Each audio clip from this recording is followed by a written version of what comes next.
Klaro kaayo ang gisulti ni Kristo nga warning sa niya nga dili di ay tanan nga nagsigi og ampo, gasigi og sangyaw, hasta pagani ang nagsigi og himog milagro sa ngalan ni Hesus makasulod sa langit.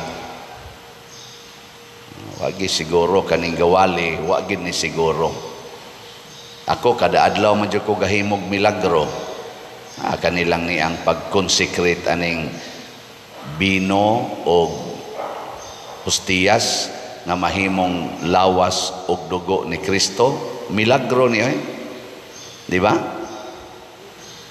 Nya kita magsigitag pangitag milagro ngadto sa lain-laing lugar.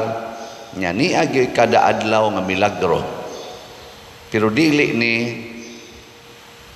siya assurance tungod kay pari ko nga malangit dayon ko tungod lang kay nakahimo kog milagro ang paghimo sa bino ug pan ngadto sa lawas ug dugo ni Kristo.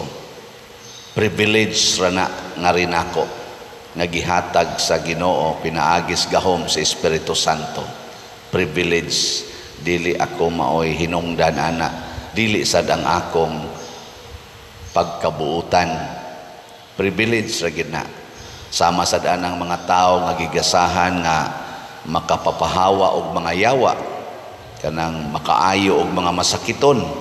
Kita porte maginato makasunod ana nila kay gusto kitang maayos atong sakit. Gusto kitang mawagtang ang yawa. Pero privilege ra pud na nila tungod kay gagamit sila sa ngalan ni Hesus, pero dili gyapon na assurance nga tungod kay naggamit sila sa ngalan ni Hesus, nigawas ka ng maong mga gahom nga nakapapahawag yawa, nakapaayo og masakiton, nga malangit na di ay sila. Nya kung kining mga tawhana nga nagamit sa ngalan ni Hesus, nakapapahawag yawa, nakasangyaw sa pulong sa Ginoo, may kaayong mo explain sa pulong sa Ginoo, memorize ang tanang Biblia, tanang bersikulo, mag-away-away pa na sila, kay pulos gyud sila mga masters. Dili gyapon na assurance nga makapalangit. Labaw na gitingali ning gasigig simba unya matug ra inigwalis pare. No. Aw dili sa na siya nato mahukman nga makapaimpierno na niya. Kanang gasimba ka ba? Nya panagsarasan mo simba, di pa gyud mo hogs kolekta. Wa ta kasiguro sad. Pero mo na itong bantayan nga kung kining mga tao nga dunay privilege nga makita gyud kaayo nga naa galihok ang gahom sa Ginoo, pinaagis maayo kay muwali. Nya may kayo musangyaw, makapapahawa pagyawa, makaayo pag yung mga masakiton. Kung niingon si Kristo nga dili ni assurance nga malangit, atong bantayan, samot na ta. Samot na nang gasigi lagduwa sa computer, samot na nang gasigi lagduwa anang naang mga online sabong, online casino. Di ba? Samot na nang gasigig suyop, sigig inom, samot na nang gasigig puyo-puyo, sige og tinukhangay, bisag way mga kasal, samot na nang naang siging dinumtanay, siging dumot, samot na ginanggahimog mga balaod nga anti-God, anti-life, sama ng divorce bill, RH bill, same-sex bill, abortion bill, euthanasia bill, ug other bills sa kalibutan, mga balaod nga supak sa kabubutos Ginoo. Samot na gina nga namiligro. Sige, lingay mong tupad. Nawa ka mamiligro. Nawa ka mamiligro. Unsa ra man gisukdanan ni Kristo? Ingon siya diri, inigsangpit ninyo, Ginoo naghimo kog milagro, Ginoo, naghingilin kog mga yawa sa imong ngalan. Ginoo, gasigi kog sangyaw nimo. Nya ningon din siya, apan moingon unya kanila, moingon unya ako kanila, wala ako makaila kaninyo, pahawa kamong mga makasasala. Ang babag gyud ay Ginoo sa atong pagsuod sa gingharian sa Ginoo, mga igsoon, mao gyud ang sala. Lingay mong tupad ing nawa kaysa ngutan ba? Kay kanang imong sala og di na makuha nimo, bisag makakuha pa kag mga yawa og mga sakit diha sa imong isig katao, bisan kining akong wali makapatandog panininyo o makapausab sa inyong kinabuhi, kamo mao'y malangit, dili ako. Basta ang akong sala, wa nako kuhaa. Ang yawa nga naa ninyo, akong gipapahawa, pero ang sala nga niya nako, yawa mangyapon na. Di ba? Kung sa may mga timaan nga naatay yawa, una, sala. Mao ginay number 1. Ikaduha, kanang kahadlok. Sunod, kanang naang attachment sa mga butang sa kalibutan, labi na nas kwarta. Maunay mga timaan nga ang yawa mo'y nagkontrol sa atong kinabuhi. Sige, laing lingis imong tupad, inawa ka kontrolaro si yawa. Naarabay pipila nato nga ipaglalaban gid ang sala. Oh, kana lang nagpuyo-puyo.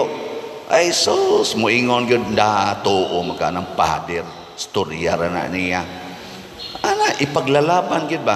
And ayaw na nagdumti ang imong silingan, kadang imong igsuon, pagtingog na mo, siya ba dire? Binuangan kog maayo. Sige, bita kog tingog anang buang-buang, o man ginamutagad nako. Nya, magsige lang jud ko, sa kog buang ko dire. Magsige kog tagad anang di mo tagad nako. Mo na ito mga rason, ipaglalaban nimo ang sala. Patay ka diha. Nangalipay rapod ko nga dunay daghan na kaayo nga muduol dinhi pader magpakasal mi 25 na may katuig, 22 na may katuig, 30 na may katuig, diha pa gani 40 na may katuig nang puyo-puyo pader. Civilly married rami.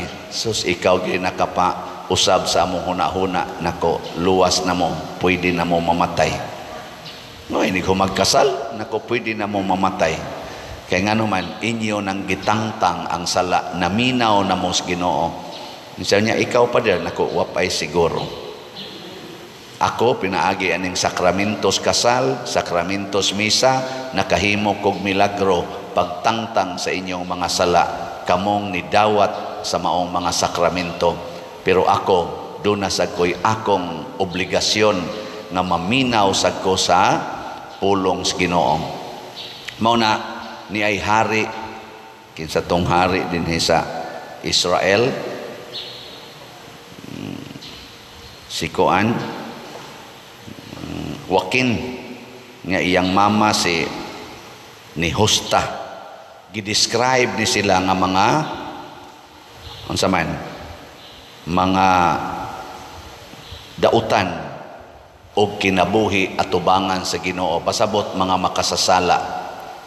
Kini si Nabucodonosor nga hari sa Babylonia, mao ni ang nagrepresent or sa panahon sa mga Israel kana mga pagans, mga tao nga wa magtuo ni Yahweh, mao na sila nagrepresent sa yawa or sa sala. Mao na nga ang mga Israelita nga nagrepresent sa Ginoo, makigubat gyud, makigubat murabag ang gubat sa una between sa tao, mga tao nga iya sa Ginoo o mga tao nga iya sa yawa. Nya mapildi ganito ang iya sa Ginoo, pasabot nidaog ang yawa.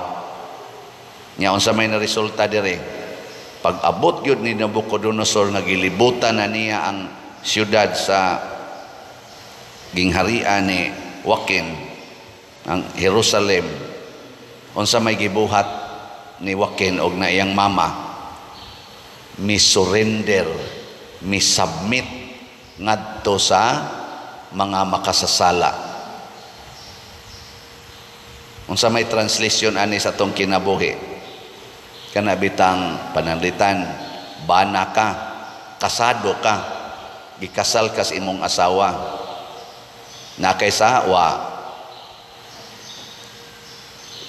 Tubag. Ang bana ba nakasal sa iyang asawa? Na isa wa. Kusga. Karon naaman siya ay office mate nga napaangkan sa ilang manager. Nya gibiyaan kay nabalhin ng manager. Didto naman sad nagparayg-parayg sa imong bana kay assistant branch manager man siya. Nya ang imong bana kay lami sa kaayog lawas ning bayhana. Nya labas pa kaayo kay manager goy handle for official use only. So dili gyud kaayo siya kaning lata. Hugot pa kay angay. Unsa may buhaton sa bana? Mutubay o dili? Kung mutubay siya atong bayhana, unsa man siya nakasala wa? So tingog oy. Unyag dili siya mutubay, nakasa siya wa? Nya sa inyong paminaw di ka siya mutubay. Ha?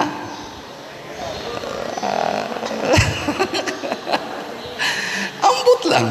Ako kiba. Muna na ingon ni Kristo. Ikaw kay wa man kay sa nagsige man nagpakasal man gyud ka. Ako sad pare. O sige, dili tubayan sa bana, nibalhin mas pare, ni text mas pare. Kay ang pare manager man sa parokya. Unsa man? Motubay ang pare.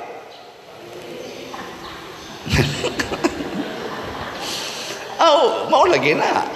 Makita na diha kung ang imong paggamit sa ngalan ni Hesus, ang paggamit nato sa pulong ni Hesus, labi na gining milagro nga niya sa santos nga misa o sa ubang mga sakramento, tinuod ba gyud nga makaluwas sa atong sala. Unsaon man, matud pa ni Kristo, ang tao nga naminaw sa akong gisulti, apan dili magtuma niini, mahisama sa usa ka taong buang-buang nga nagtukod sa iyang balay diha sa bas, nga inig hapak na sa hangin, igabot na sa mga baha ug bagyo, matunas lang dayon. Maura sad na ang atong kinabuhi, sige ta dinhi og simba, pero dili ta willing nga motuman sa sugo sa Ginoo, inig abot dayon sa tentasyon, madara dayon ta. Dali kay tang maanod, muraratag si Joaquin musubmit ra dayon. Mapariha sa inyo tas ubang mga bana nga moingon lang dayon, ikaw ba'y sukaran, di ba kamukaon? Mapariha lang sad ko sa ubang mga pari nga moingon lang sa dayon, unsaon man tao manggud taon ta. Naa man sa koy kaugalingong mga panginahanglan. Kamo sa mga asawa, karong panahona, so sa mga asawa, portis ang mga buanguna. Ay, daghan na kayo mga asawa nga nagnaasay fling-fling, oy, unya tukhang-tukhang panagsa, labi na gilaygit na, nya may kay mudasad og kondom, taod sa kondom, o kana mga pills, ay sus, mo sikreto sa tukhang-tukhang, labi naglayo ang bana, na, tuan na, mutukhang sad, maubitang daghan na kong ikaunsilan din mga bana, sobra na mga napo kabana ang akong ikaunsilan nga naghilak, nasakpad ilang asawa, nangabit.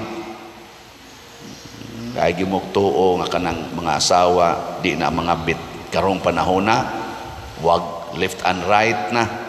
Muingon pa magyan ng ubang asawa, oy, it's our right to be happy. Aka na din wa kay kasal, o nya nakigrelasyon kag laki, babae ka, wa kay kasal, dili din na pangabit. Labi na gyud kasado ka atong imong bana nga imong gibuwagan, nya wa man mo'y annulment pa sa simbahan. Ang inyong marriage existing pa man legally and sacramentally, nya nakig-date kag laing laki, di na pagpangabit. Pangabit. Nya pila man kabuok ron mga asawa nga naay conflict sa ilang bana, wa na makigtagad nga nga disgrasya sa laing laki. Daghan kay ngano man wa puy ang pulong sa Ginoo nga nag-ingon, for better or for worse, in sickness and in health, for richer or for poorer, till death. do us part. Mga pari na disgrasya mi ngadtos mga babae, usahay ngadtos mga laki, depende las among hilig. Ngano man kay wa sa namo puy ang poverty, chastity, and obedience. Oh, kana hilo man lagi mo. Nun sa may solusyon, maminaw ta sa pulong sa Ginoo, unya atong sundon, ligon kay tas tanan. Ligon gyud kaayo. Naay usa ka magsasangyaw nga international speaker na gini siya sa mga seminars o both civil o kaning mga sacramental, mga religious nga mga talks. May gyud kay siya. Pag talk niya dito kunos laing nasod, iya sa tong istorya ha. Gihagad siya sa usa sa iyang mga nag-handle sa maong event nga mag one night stand sila. That time he was 52 years old. Ang iyang asawa 51 years old. Na sila'y upat ka anak, dagko na sad. In love kay niya, crush kay niya katong babae nga 21 years old, porting guwapaha kay foreigner.